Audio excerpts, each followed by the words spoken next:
Europe 1, 6h48. L'édito éco, Éric Le Boucher, bonjour. Bonjour Bruce. Carlos Ghosn, le PDG de Renault, va reporter une partie de son salaire. Philippe Varin, le PDG de PSA, lui, va carrément renoncer à ce qu'on appelle la part variable de sa rémunération. Les patrons semblent avoir été sensibles aux critiques sur leurs revenus exorbitants. Oui, encore bien modérément quand même. Carlos Ghosn garde son salaire fixe intact, 600 000 euros, et ne fait que reporter un paiement en 2017 de 30% de cette part variable qui se monte à 1,6 million.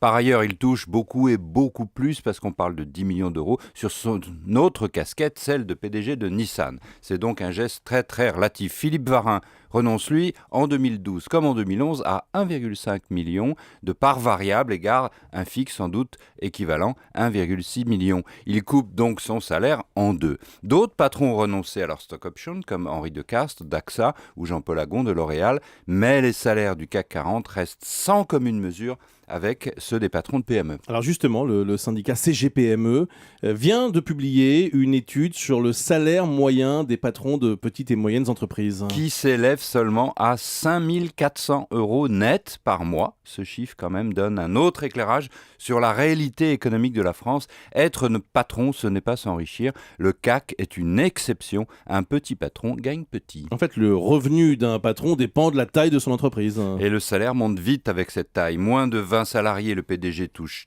4 250 euros par mois.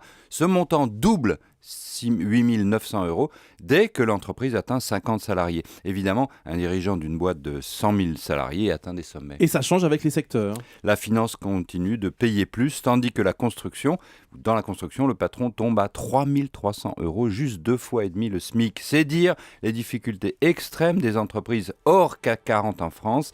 Les petits salaires, si je puis dire, des patrons reflètent la fragilité de beaucoup de PME en France, très affaiblies par la crise. Merci Éric Le Boucher.